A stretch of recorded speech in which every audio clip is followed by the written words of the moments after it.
Hello, everybody, and welcome to Game Masters Under Dark, where this week two game masters get together to answer your questions about tabletop role-playing games, most specifically on D&D 5e, but a lot of other things as well. This week, as always, I'm Will, joined by Matt R. Matt, how are you doing? Doing good. Awesome. So you guys are actually going to see me. I have two monitors, so you're going to see me looking back and forth quite a bit. And we have a special guest, Bean. I'm trying to get her out of here, bro. I want to leave. It's all right. It's all right. People like cats. So this week we are actually going to be starting another series. You guys know we like to do little series, and it's going to be on skill checks and saving throws, essentially, when to use them, some do's and don'ts, and also just giving you some examples of when to use them and ways we've used them in our games. So this week we are going to start with strength and constitution. We're doing two of these together because they are the two things that have the fewest number of checks and saving throws.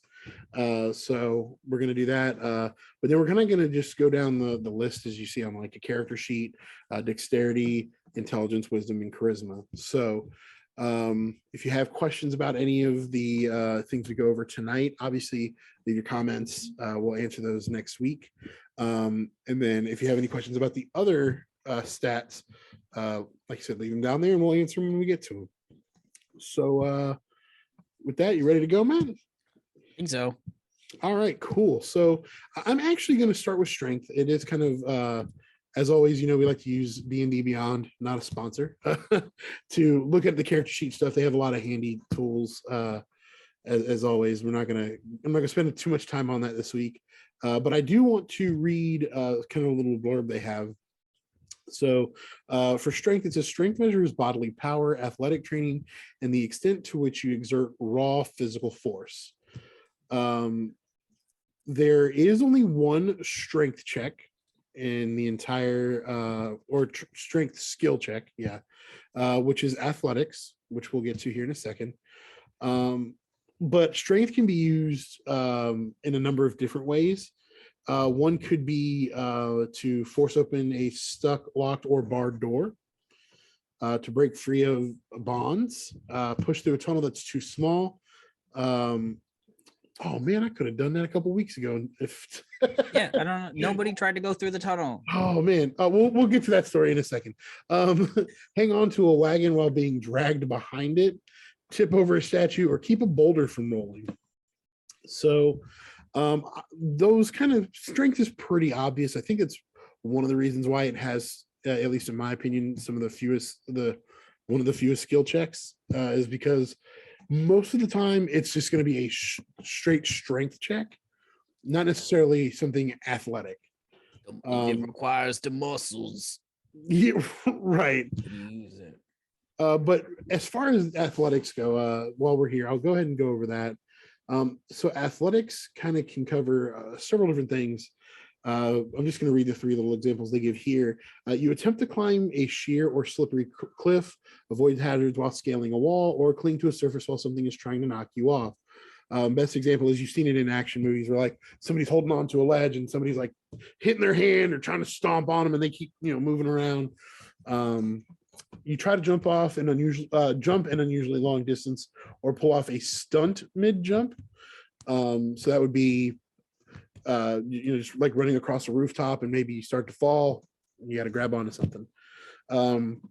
You struggle to swim or stay afloat in treacherous currents, storm-tossed waves, or areas of thick seaweed, or another creature tries to push or pull you under or otherwise interfere with you while you're swimming. So those are just some examples of athletics. Again, I think that's pretty straightforward. However, there is also acrobatics, which I think some people try to use. There's a gray line between athletics and acrobatics. And I think the description for acrobatics kind of when I've read it, I'm like, oh, that's a little vague. It is. It is. So one thing I did, I shared this with Matt a little earlier. I'm going to bring it up now. Is if you Google it, you can find different versions of this. But I have a skill check flowchart. So at the very top, mine just says be strong, and if that's what you want to do, you can do athletics. So again, anything we mentioned that wasn't specifically under athletics, you could still use athletics. The reason you might want to do that is if you have proficiency in athletics, you'll get that little extra bump versus just doing a raw strength check. But another cool thing here that it says, I want to run, jump, or climb. So I just mentioned that. It says, is it difficult footing? And then it's got a yes or no. But when it goes to the no, it says, I want to do a backflip. And if you don't want to do the backflip, if you're just trying to run, jump, or climb, that is, again, an athletics check, a strength check. But if you want to look cool, kind of do the Spider-Man backflip while you're running across buildings or, stuff like that, then that would be an acrobatics check. If you're going for flair. Exactly. So that's kind of how I look at it, at least when doing acrobatics that way. If you want to put a little, if you want to throw jazz hands on everything you're doing, then then acrobatics is for you. So with all that kind of covered, I know I went through it kind of fast. Matt, what are some examples of when you've either used strength or athletics as a player or as a DM? I've seen it more so as a DM because my characters usually I think kind of shy away from the athletics part of it all. But a lot of detective characters. Recently I do have an athletics character I've been playing with, but she hasn't made any athletic checks yet. But I've seen them used a few times in very interesting ways. One of my favorite ways I've seen them used is they used an athletics check to just kind of show off. And that, I think, I mentioned it. They used it as almost what would normally be used as a charisma check. Mm-hmm. And instead, they were just very impressive with their athletics, almost like I think the Olympics. Okay. Somebody's just doing athletics, and the crowd's like, "Wow!" Right. You say Bolt running that's how 100 meters. Yeah, and that's how I tended to do it. Whereas instead of somebody rolling, "Oh, I'm like persuading them or performing," they're like, I'm going to roll athletics checks because the specific performance I'm doing is athletic based. And so that's what they rolled. And so they wowed a bunch of people with athletics. And so instead of using it like, I'm just real strong, I'm about to hold this boulder or something, they used it to persuade people. And that's a little twist on it. And I like that. Yeah, and I know I just told you, but I'm going to share with everybody else. There's another system that we actually played for a little while when I first started DMing. But in that system, the player had like a companion, and the player kept failing their checks. Again, it was like trying to persuade. They were trying to be deceptive. Like they tried every kind of, talking what would be a charisma check under the sun. When they couldn't beat it, they had their companion get into like a flex off with the creature, and their companion won. And it was the same thing. Like the companion can't talk, so they were just like, "Oh, let's do strength. Like let's see who's the strongest." Because it was like a weightlifting, like I said, like flexing, almost like Mr. Universe and stuff. And their character won in the end of the day. So I think a lot of strength checks, you are very good at this as a DM, is because there are so few, is presenting you with an option to use them. Whether you do or not, the example I'll use, you kind of heard me allude to it, was in the game that we're all running, which we'll get into hopefully next week. We'll be able to discuss it a little bit more.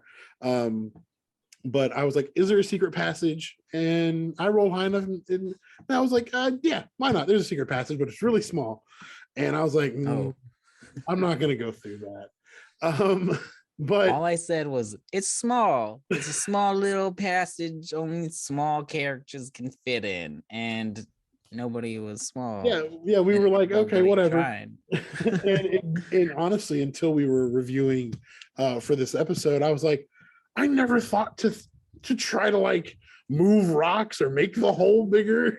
Instead, an Earth Genasi just happened to be by and was just like, "Get out of the way." Yeah, which was actually also my call. I was like, we're trying to run. We have an Earth Genasi. Can't they just move this? And Matt was like, yeah, you know what? It works. Go for it. Give him a few minutes. So, I think that's one of those things as a DM where you want to really be flexible. And if your character shines, if you have a character that shines with strength, think like your barbarians, your fighters, paladins. I like to try to give them ways to use that.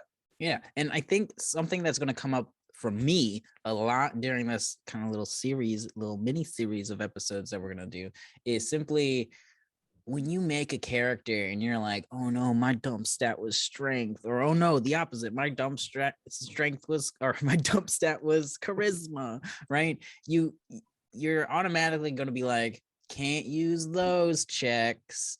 And so you can think that's fine. Maybe you have like a negative something and you're like, it's going to be bad. It's just going to be bad. And so what you do in that hand, you either don't even try to like persuade or do a strength check or something like that. But what you can try to do instead is look at what you do have bonuses in and see how you can do that in the current situation. Because my favorite story, and I just told Will this, and I'm gonna say it again because it's right on my head, right on the tip of my tongue. Go for it. Go for it. I read a story where a DM told everybody to climb a hill or mountain, and everybody's rolling their checks to climb a mountain. Very easy athletics check. All the brute characters, fighters, barbarians, everybody like that, easily pass, no problem. They got pluses in athletics, they got pluses in strength. But the bard, that was their dump stat. And so they didn't know what to do. They're like, I'm going to roll bad. I'm going to roll bad. And even if I don't, it has a -1 to it. So like it's already at a disadvantage here. And so what they did instead is change this to be a benefit for them. And this is something that when you have a flexible DM, you can really shine, because instead of rolling for a strength check of any kind, they rolled for deception. They were going to deceptively climb this mountain. And that's how you got to phrase it. I'm going to deceptively climb this mountain. Now, how does that play out? The bard rolls for deception, gets a really high roll, passes. You did it. How does that play out? The barbarian is climbing the mountain, and below him, he hears the bard just going, wow, this climb's really tough on my old muscles, ain't it? I can really feel the sweat burning. And the barbarian doesn't realize the bard has attached himself to the back of the barbarian. And the bard is now being hoisted up the mountain. I love that story. So and I think, like Matt said, that goes in part. We always, part of this is we tell you guys like, hey, here's how this is intended. But I think we always, especially for Matt, because he is way more creative, especially than me, like find ways to do those things. Mm-hmm. I'm actually stretching my muscles a little bit, I would say, with my character in our other game, where I'm like, I'm a cleric and I have a lot of bad things, but I'm like, but you know what? Can I do this? And Matt's like, why? And I'm like, because this. Mm-hmm. And he's, you know what? That works. And a lot of times, yeah. I mean, you just get better at doing things on your feet as a DM the more you go on. Absolutely. Especially, I mean, like the more you play, the more different scenarios, yeah, you can see going every which way. And you might just not use a scenario, and it might come up in later. So you kind of already thought about it. So just the history or experience as a DM, the more you do it, the more of those unused scenarios you just bank. Oh, and so I'm always constantly like, especially like in situations where maybe it's something that you guys presented me and I didn't plan for it. I didn't plan for it. And I'll always be like, roll, roll whatever you feel like it. Roll whatever you feel like, because I'm confident enough in my skill to be like, I can justify it. I'll find a way to justify whatever they want. Right. And on the flip side of that, if you're new, like I am, the one thing that I tend to do is if I'm presented with, well, I want to do this, and I'll pick one out of the list here. I'm looking at it, or you even talked about it. Like I want to do a survival check when I'm asking for like an investigation. As a new DM, I'm not the quickest on my feet, so I'll be like, why do you want to do survival? Because whatever the player tells me in that little short 5-second window of them rolling and either if you're playing in person doing the math real quick off your character sheet, or in our case using D&D Beyond, I'll see the roll and then I'm like, okay, that 5-second window sometimes is just enough to get, okay, you pass, cool, you find this. Now what do you do with it? And I put the narrative in the player's hands. Yeah. You found what you survival. I'm looking for an herb. Okay, cool. What herb are you looking for? Cool. Okay, you roll a nat 20 or whatever. Fine, you find it. Why is that important? And I'm going to let you tell this story for a minute while I try to regroup and figure out how that's important to whatever I was trying to do. Yeah. So doing those little bits of like you as a player tell me why that's important that you found it. I love doing that because one, the player's never expecting it. Will, you never expect it and you hate it. I do, and I know it's coming. Like the worst part is 90% of the time I'll keep it clean, but Matt will do it and I'm like, I knew that. I'm like, I put my head down and I'm like, why? I knew he was going to do that, and I do. Like, I know it's coming and I still do it. I roll to search the room. Oh, you find a gold embroidered ring. Tell me what's embroidered with. Yeah. I'll just leave. Just walk away.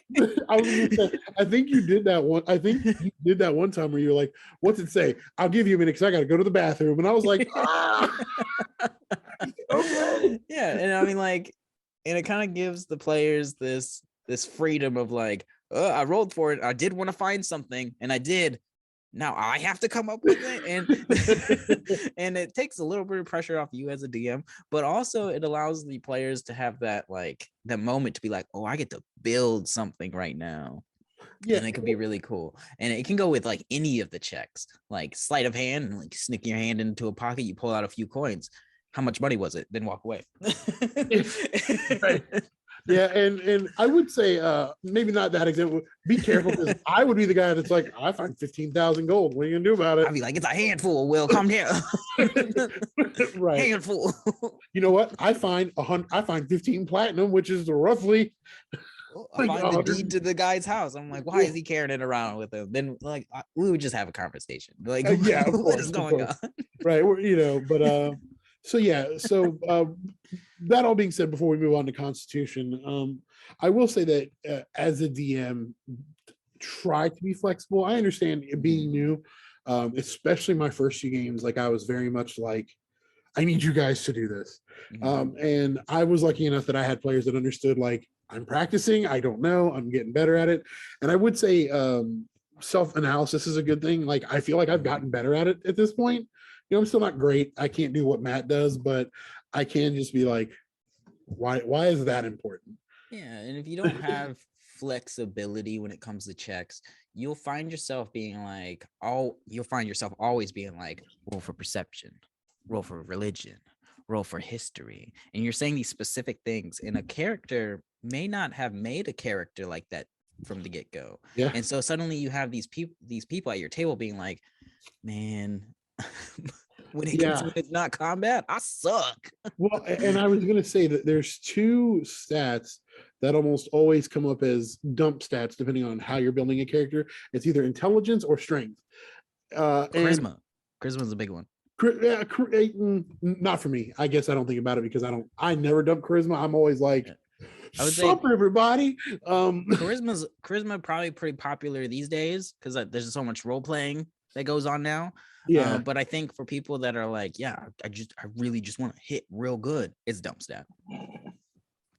Your barbarians, your Yeah. fighters, paladins, you can't really get away with that. You got to be a little careful. But either way, we're getting off topic. But Talking about skills, we're on topic. yeah, well, true. But yeah, so try to be flexible. And if you find yourself having a hard time, there's a reason I have a flow chart. Yeah, and Because even I mean, you'll see me like look off this direction, whatever that direction is for the viewers. Yeah. But I'll look off because I also have a chart of like Yeah. the abilities, and then a little table next to it, like which skills are with that ability, and to have those kind of just pointers for yourself, no matter how skilled you are as a DM. I think it's good to have, because like sometimes I'll look over there and be like, you know what, sleight of hand is a better skill to use than what I had suggested. Yeah, and like Matt says, as much as I don't like weaving a story on my own sometimes, I am good for, and this is why I get mad at myself, not Matt, I am the one that's good for, can I do this instead, and here's why. And so I bring it upon myself. But I also feel like that's a challenge. I'm challenging myself to be a better player and ultimately a better DM when it's my turn to run, because I realize Matt does this a lot, and not in a bad way, but he has DM'd so much that sometimes he is so by the book. Me? Not me. Oh no, other Matt. Sorry, I was like, not you, Matt. I don't know how to read. But Matt H. Yeah. But he's a lot by the book, and he'll be the first to be like, oh, that should be this, and he is DM'd so much that I think sometimes it's hard to get out of that. But when he does, it's always something epic. Like when it's like I think new players might have not an issue, but maybe a little bit more hesitant when it comes to debating the DM, especially the DMs also, or well, has been playing for a while. If they're new, I feel like everybody's new together. We're all asking questions. I mean, that's what it should be. But if a new player is playing at, and maybe a game that's been going on for a while, or just more experienced players are around, when you're looking at all your stats, I feel like it can just be daunting and be like, well, I don't know what to do. And one, that's why we're making this little episode here. And then two, be comfortable just being like, can I use a different check than what everybody else is doing right now? Like, and can you guys help me make sense of that, please? Because the whole group kind of like chiming in, being like, oh yeah, you can use investigation for whatever we're doing right now, because maybe you'll find some insight about like the shop owner that will allow us to make a better bargain. Maybe that's what they're trying to do right now. And the person's just like, yeah, I had a high intelligence, but I didn't really have a high charisma to persuade. So like just bringing it up to the group. I first phrased this as a debate with the DM, but also this is just more of a conversation. Be like, hey, help me figure out why or how I can use this skill to benefit the current situation. Yeah, bringing that up is cool. Yeah, and it may be possible. It may be a thing where the DM is like, hey. So some DMs that I've seen from the stories I've read in YouTube videos, a lot of times the ones that don't allow you to do that, I don't want to say it's necessarily railroady, but like I know I did this when I was running Waterdeep Dragon Heist. Like the book says to do this, so that's what we're gonna do. And when you're new, sometimes you're just like, or if you just in your head you're like, I want this. It's hard for some DMs. So I would say if they say no, don't argue. Yeah, well, I would say don't argue, but maybe after the game say, hey, can we talk about why I wasn't allowed to do that? Because you don't want to slow down the game to like a screeching halt. You got beef, Will? Always. No, actually I had ham for dinner. But, just saying, I mean, there's times where I have told you I need this kind of check. Yeah. And usually that, I would say that does seem kind of railroady. And mostly that kind of is because I need to convey a specific kind of detail for you guys just to have like some backstory to some sort of plot. So like, I know recently the game we played, I had you guys specifically roll a religion check, and it was specifically for you guys to be able to recognize the kind of symbolism symbolism that's being used in art. And otherwise, you roll history, you'd be like, yeah, I've seen those in history books. But to recognize the specific symbolism of what that snake and the sun represented, I don't think anybody really passed No, I don't think anybody it passed that. except for like my NPC. And my NPC passed and he was able to give that exposition. But it was that specific religion check that I needed to give you that. And so that's why I was like, everybody, you can roll whatever you want, but like, you're not really going to get the information that I want to give you. Yeah. And that's why I said like, because I don't actually think I've never had a problem, because you guys know me. I would be like, hey, beg pardon. But that's why I said, like, save that conversation for after the game, because you might not understand why the DM wants that check, like Matt was saying. So if it's a specific reason of like Matt said, even if you rolled a nat 20, which technically speaking, nat 20s are only for attack rolls where you're like guaranteed a crit. You could get a nat 20 and he's like, you've seen it in a history book and you know it's a reference to a war or some religious ceremony, whatever, but you don't know. But if you pass that religion check, you'd have known what that was. So and when it comes to nat 20s BT dose for skills, I think it's kind of up to the DM. Not every nat 20 is gonna be like, you did it, here's the best you can get. Right.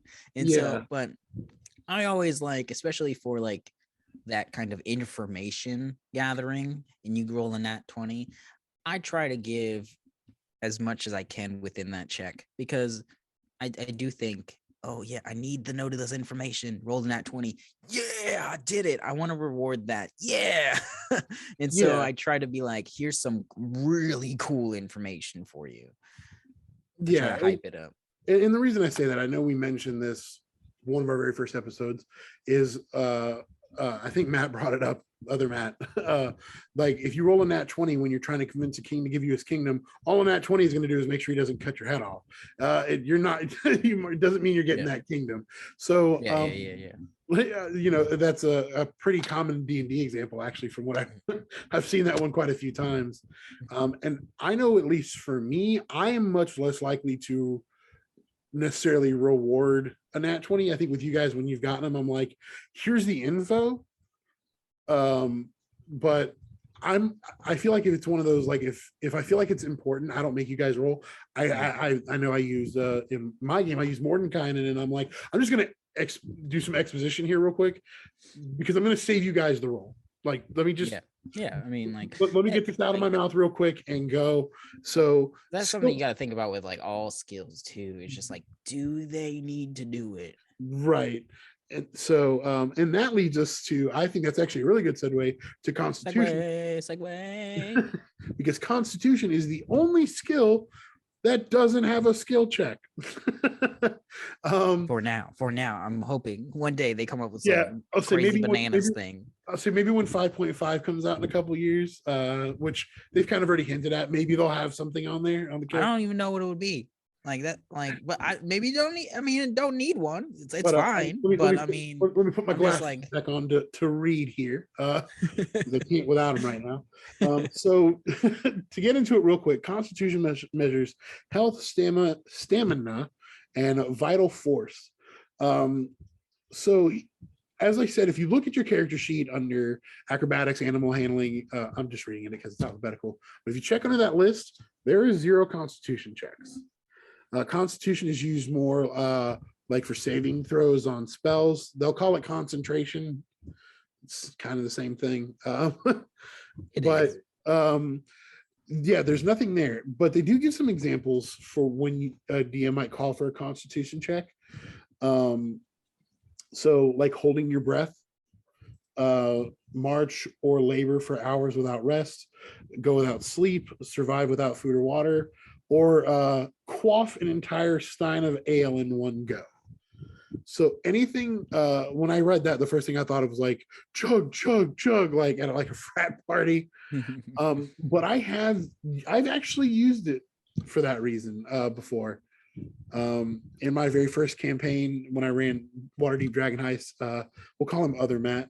Other Matt was drinking ale at a tavern, and for some reason, I made it like it was this old rundown tavern right at the beginning of the game, and I'm like, "Oh, the tap hasn't been cleaned in ages. Like, it's dirty. Like, you really don't want this ale." And he drank it, and I was like, "Constitution check to see if you keep it down." Mhm. And then like I was like, you kept it down, but it is disgusting. And I will give you disadvantage on your next constitution roll. Well, the next thing you know, they were in combat and he needed to make a con save. And I'm like, you're at disadvantage, sir, because that ale is still in your system. And he passed. So it wasn't a big deal. But constitution is one of those, I feel like, um, because there's no check, it's like even in the flow chart I have, there's nothing there. Like, yeah, it's kind of hard. It's a tricky one. I don't even call for it sometimes because it is kind of vague. It's so vague that I'm like, where do I put this in? I like to do constitution a lot when it's weather related and you're doing traveling. It seems like actually through that list of stuff, a lot of it was traveling, swimming, or going days without sleeping. So as a DM, if you ever are like, man, I'm not using constitution very often, I kind of want to do something with it, maybe make like a traveling session or something and just have them feel the stress of what it maybe feels like to be chased. And having that stress, the moment you think there's a stress on this character, have them roll for a constitution check and see if their character's kind of keeping it together. And that's what I think about a lot when it comes to constitution. Is your character okay? Like, are they doing fine right now? Not mentally, but like almost actually a little bit mentally too. Yeah, a little bit mentally. Like, are they doing okay mentally and like willpower wise? Like, are they able to keep going? I know I do constitution checks for poison too. That's the one of my big ones. And that's simply to be like, if you pass that kind of check for me, a constitution check, and then you're either not severely poisoned or not poisoned at all, depending on how high it is. Depending on where I put that check. But that said, if you roll low, you are poisoned, and it's that constitution. How well can your body handle that kind of poisoning? Yeah, I mean, and it kind of said it in the description, and I'll second what you just said. It's hard to use because it doesn't come up very often. Mm-hmm. I will say though, I don't hold it in the same regard as strength in that I personally am not going to like go out of my way to find a reason to do a constitution check. Yeah. Like Matt said, like a travel session might be cool, but you brought up. Sorry. No, I was just gonna say, but like travel scenes are tough to do anyways. So adding in that exhaustion, which is essentially what they're saying, like with Constitution and stuff, like that feels like it could work narratively. Like you've had this long travel, you're exhausted. Oh, but now there's like you're at the bar, I'll say bar, but you're at the tavern, and some bandits walk in, and you are the only adventurers around to save them. Well, having that like level of exhaustion is really going to hamper you in combat because you're worn out, you know. But like, I don't. It's harder for me to find a reason that's not like, oh, try not to throw up, or you know what I mean. It's harder for me to find. I love the throw up option. Roll Constitution to see if you throw up. Like I do that all the time. Yeah, I think I've done it. I've probably done it like 4 or 5 times. Yeah, like, easy. That's a fun way to be, just like to put it in there. It's a fun way just to put it in there if you're doing like some downtime activities. Oh, that monster's so ugly. Roll to see if you throw up. I mean, I basically did that last session in our other game. Yeah, that was insulting though. I mean, the man just walked in and it startled you. So I was like, roll for Constitution because he is kind of misshapen, and I need you to see if you either you gave me the option for that or charisma. You gave me the option of either that or charisma, but I had disadvantage on charisma, so I'm like, either way, this is not going to end well. Yeah, I think I got like a 4. It was either going to be you mask the like initial like ooh like oh my god, or the Constitution being just like you literally go ooh. And I think I got a 4, so I was like, ooh. Yeah. The dude was not pretty. Yeah. So I always use Constitution, yeah, in that way, like more of a like an icebreaker. Because especially for new players, like you said, role playing can be really hard. It's can be I won't say it's uncomfortable sometimes because it's basically like you're acting in a play, and if you don't have that kind of experience, it's tough. I grew up on stage, so it's from day one it's been pretty easy for me. So, but I am lucky that I have that experience. Not everybody does. So kind of breaking that ice of like, you're in the bar, but like you said, what are you doing? Oh, let's play a drinking game. Think about this. So I'm always thinking of like ways to start a game, because I've already done everybody starts in the jail, everybody starts in the tavern. Like I've already done that so many times. So I'm trying to find new ways to do it, or new ways to retextualize, whatever, or figure it out. And so here's an idea for anybody who's looking to start a game and looking for an idea but doesn't want to like do the traditional tavern setting. You can still start in a tavern, but literally before you even start narrating where everybody is, just have everybody roll for a constitution check. See if everybody's holding their ale right now. The game could literally start with one of the players throwing up on the tavern floor, and it all ignites everybody to pay attention to them. Yeah, and that can also be used. Give me a second here. We're so professional. I'm not even prepared. You're not prepared. But there are skill checks, which we can get into this a little bit more when we do some of the other skills that are used more. But there are downtime activities that that do require. I'm pulling it up now. There's some cool ones in. You can't see them. It's like censored. It's Wild Beyond the Witchlight. There's some cool downtime activities that do utilize Constitution in a really fun way. Yeah, and there's let's see, like, let me see if I can find one. Constant. See, I got one right here. Constitution. Outstare a Cyclops. Oh, right? I have one here, and this is from it was originally in the DMG, but it's also in Xanathar's. It's a little updated. Pit fighting. What? Pit, yeah, pit. Yeah. If you don't, like what? Just roll and be like, hey, you lasted in a pit fight. So when you do it, when you do skill checks or skill, they are skill checks, but skill challenges. There we go. That's the word. I'm just going to read this chunk. This is from Pit Fighting. The character makes 3 checks. Strength check. There we go.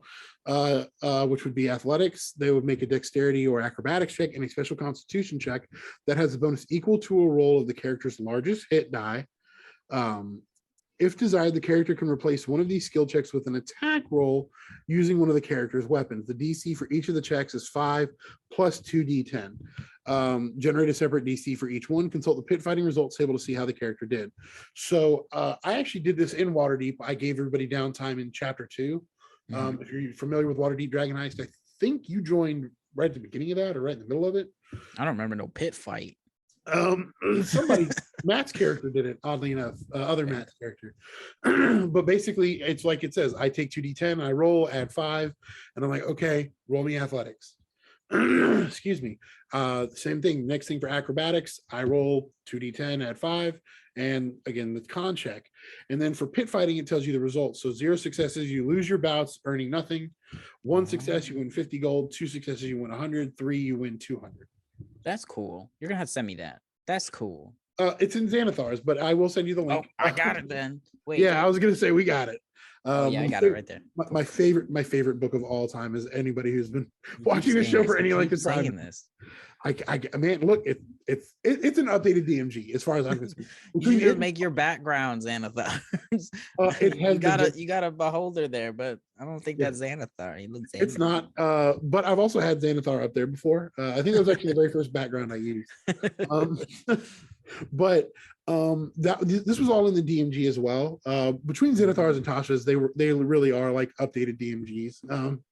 Which is why I think I reference them so much. That's a good idea. But finding skill checks like that, or skill challenges is what they're called, is really fun. They don't really have a ton in 5e.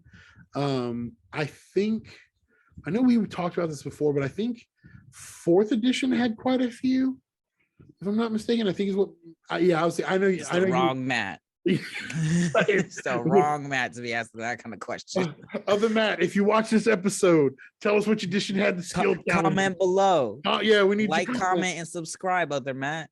And then just message us in our group chat. But but no, but like they kind of removed skill challenges because from what I understand, because I know we have talked about it before, like they were just like overly complicated.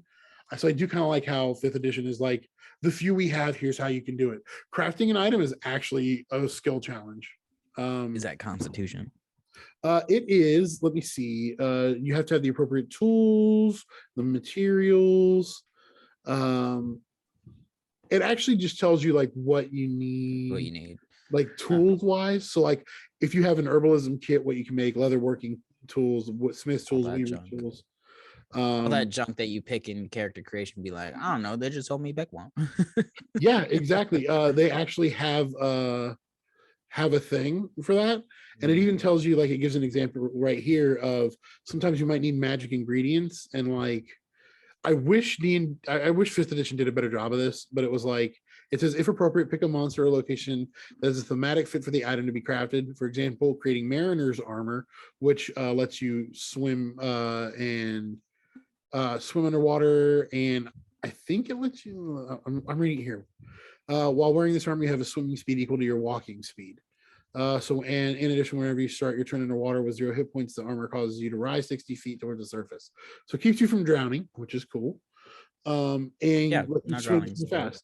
But it says it might require the essence of a water weird, which I've actually never had you guys fight, or I've never fought one. I always, when it comes to like a little tangent, when it comes to like materials and stuff, I actually was going to do this for Will, the next character that we play in your game here that's coming up, is I'm going to have my character be like, constantly ask you, Will, be like, where's the mistletoe? Where's the mistletoe at? And I'm going to like collect the ingredients during those downtimes. So like suddenly you'll be like, oh, now I see why Matt's doing it, because I'll just like whip it out and do the spell real quick. Yeah, and I'm real big on like, and I've told you guys this before. If you want to do stuff like that, I love doing downtime stuff. I think that's one of the things I run really well, actually, even as a new DM, is I'm like, y'all want to do some fun stuff? Cool. What do you want to do? Because you tell me, and then I can weave that story. And I know I've done that with you guys before. It's like, if you want to do something like that, just let me know. Like, what specifically? What are you looking for? Because I know I've talked to you guys about this before. I got a segue. Perfect. Well, you're working into it. There we go. But I know I've told you guys, like, if you want to make something that's a magic item, I will find a monster for you to kill. I even have some books I found that are on another site that has like, you can harvest this from this. Look, man, I'm not above trying to find a reason to make y'all kill something. Y'all, I love combat. So not as much as other Matt, but I love combat. So I'll find a reason for you to fight something. And that goes right into what we are talking about. Be flexible. When you have a character or player that's like, I made a character that's like real good at dexterity. Maybe talk to that character or player and just be like, what kind of cool dexterity stuff do you want to do? Like, give me an example of what you think is cool. And so you as a DM now have this idea of like, oh, they have this, they want to be a dexterity based character that's all about like flying around the sails of a ship, that kind of thing. So give them a ship, give them something to really feel like, yeah, this is why I made my character. Woo! As they fly off, and like something cool like that, because otherwise they'll make that character and always have that in their head, and then never quite be able to pull it off because you haven't quite given the scene that they really want to flourish in. I like to call that, I've read it somewhere, it's called shooting the monk. And the idea is the monk has a skill where they can literally just like catch arrows and redirect them. Oh yeah, I did that before. Remember, I killed some changelings. once the monk gets that skill, I don't be the DM that's like, well, the monk can now catch arrows, I'm never shooting an arrow at him. Like, don't be that. Sometimes just shoot an arrow at the monk. Let them flourish in that moment. Like, I got this skill, so I'm gonna do this. Oh yeah, and this is gonna sound weird. I'm gonna let me finish my thought. It's why sometimes I know some DMs will like collect the character sheets themselves and like keep them. I know I do this, and I think you guys do. I don't know. I've never asked. But I know I tell you guys all the time, like I create the games on D&D Beyond, one, so we can have access to everything because we share all the books, but two, because I've gone into your guys' character sheets and I'm like, can you do this?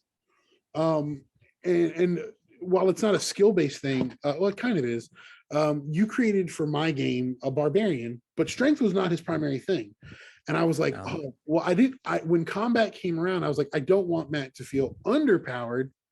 So I found a reason during the early interest, because you guys started at like level 5 anyways, I think it was, where you guys could already have some like uncommon magic items that I was like, hey, when you start on your journey, here's some gifts like to help you on your journey. And I gave you like a belt of giant strength, I think, which puts your strength at 20. I simply did that so that when combat came around, it wasn't like I didn't want you to have the, oh my God, I can't believe I made this generous. Like, well, so generous. I am the opposite. But I knew for like, if it was me, because I put myself in your shoes, like from a role play perspective, I love your character. I mess with your character probably more than anybody else. But I also knew that like, if we got into combat and you were like, oh, I got a crit, but I only did like 4 damage. Like, I didn't want that to be there. So it's like, you have it, you have to attune to it, so you don't have to use this, but you have it if you want it. And so I'm big on doing those things. Like, I'll give you stuff if you want it, cool. If you don't worry about it. That's where we're a little different. I do when it comes to magic items, I do look at what would mesh with your characters well. I do look at that. But when it comes to like providing a story that is going to play into your character, unless you specifically tell me, like we kind of talked about, like, hey, I'm kind of like looking for this kind of scene, can we make it work? Like, I'll make it work. I'll find a way to make it, not only make it work, but also make it feel like a surprise and new to you. So like, you are not, so it's almost not like a spoiler. You telling me I want this, and then me being like, okay, yeah, you're gonna get it, you're gonna get that scene exactly. No, you're gonna get a version of it, but it's gonna be exactly what you want. And so I kind of work with that. But when it comes to like looking at the character sheets and what kind of skills benefit them, and what kind of like spells and stuff that you guys go up against, I tend to not look at your character sheets, because I want to create a world that's not perfect for you, if that makes sense. I don't want to create like a encounter that is either going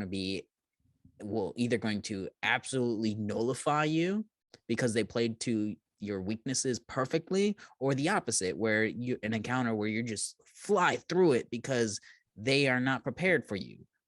So what I try to do is I just create an encounter, not looking at your skills, not looking at anything new that you put in there, so I can just have the encounter.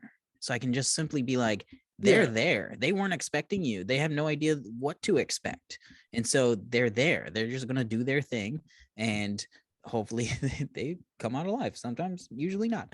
But usually it is simply just like, I don't want to create this idea where, well, what I just said, I don't want to accidentally be like, well, Will can do that, so I'm not going to do that.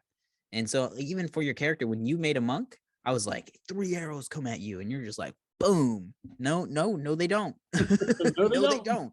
And that was simply me being like, I didn't know he had that skill. And I love surprises like that. I didn't know he had that skill. So when he busted it open, I was just like, oh, damn, that's exciting for me. Like, what? And so I get to react. I kind of get to an hour in. I kind of get to react as the enemies and be like, what? What? We didn't know that was about to happen. And then they readjust at that moment. And so that kind of keeps it fresh for me by not looking at your character sheets. Yeah, well, and that's a fairly recent idea for me, actually, to be just like, I don't want to know what you guys do. I don't want to know what you guys do, so I can just literally be surprised, because I trust you guys making characters. So like, I will literally, you'll pick feats and all kinds of weapons and stuff, and then you'll pull them out mid game, and I'll be like, oh, what? What's that do?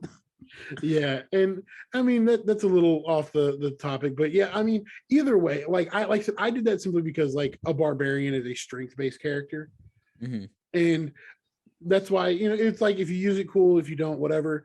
But I was, I look at things like that for balancing issues, but from like a skill check perspective, like I would have loved to have like given you a door that I know, like, well, if you were a regular barbarian, you could have probably kicked that door down, but oh, you ram it and like, oh, now your shoulder hurts, like, and that could still happen just because you got high strength. I mean, you're gonna do it, but presenting those options that are, I've done that to you guys many times, where I present an option that could be easily done if you were a specific archetype of character.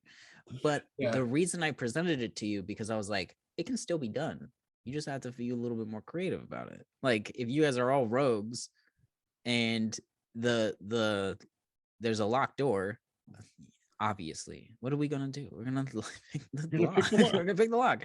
But what we could do to like switch it up a little bit is just put a boulder in front of the opening and be like, all the rogues being like, this one's a hard one.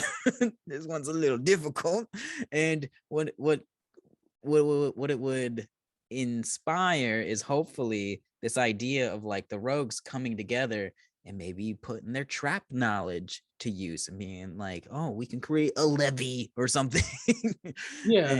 And it just switches it up a little bit. So when you're like looking at your skills and you're against an obstacle that is typically for another skill, you can probably always use at least 2 other skills. Except for animal handling, because that's a one-time use. I don't know. I feel like you can use animal handling for a few things other than just like calm down. And what did you say, little squirrel? No, I know. Animal handling does not come up a lot in our games, although we're going to talk about that in an episode. Wisdom and intelligence should be paired in an episode. Okay, well, we can do that, and we'll do Dex and Charisma kind of makes sense. They actually are used for a lot by the same characters. That's so yeah, we'll do those in the coming weeks. I know we're starting this series this week. The other Matt couldn't join us. Hopefully he'll be here next week. We kind of have a big announcement. So I know we've been talking about it. We've been doing some stuff behind the scenes. That's why we haven't been making episodes. We've all been a little busy with the other thing. And hopefully we can give you guys more details on that. Working hard. We have sweating. So we know we got off on our tangents. It's kind of our thing. But as always, guys, if you like the episode, drop a like, subscribe, hit the button. Oh, our special guest has returned. Bean's back. Hi. And as always, the links below to our socials, our Patreon, everything is down in the description. And if you have questions or anything, like to leave a comment below. We'll address those next week's episode or 2 weeks probably. And as always, man, I'm tired. This test kicked my butt. You are struggling. Right now. I am. I had a math test today. It kicked my butt. But as always, guys, we appreciate you listening. We appreciate your support. And as always, have a happy Friday and happy gaming. We'll see you guys Adios. Later. Keep checking them. I'm terrible at this. Just end it.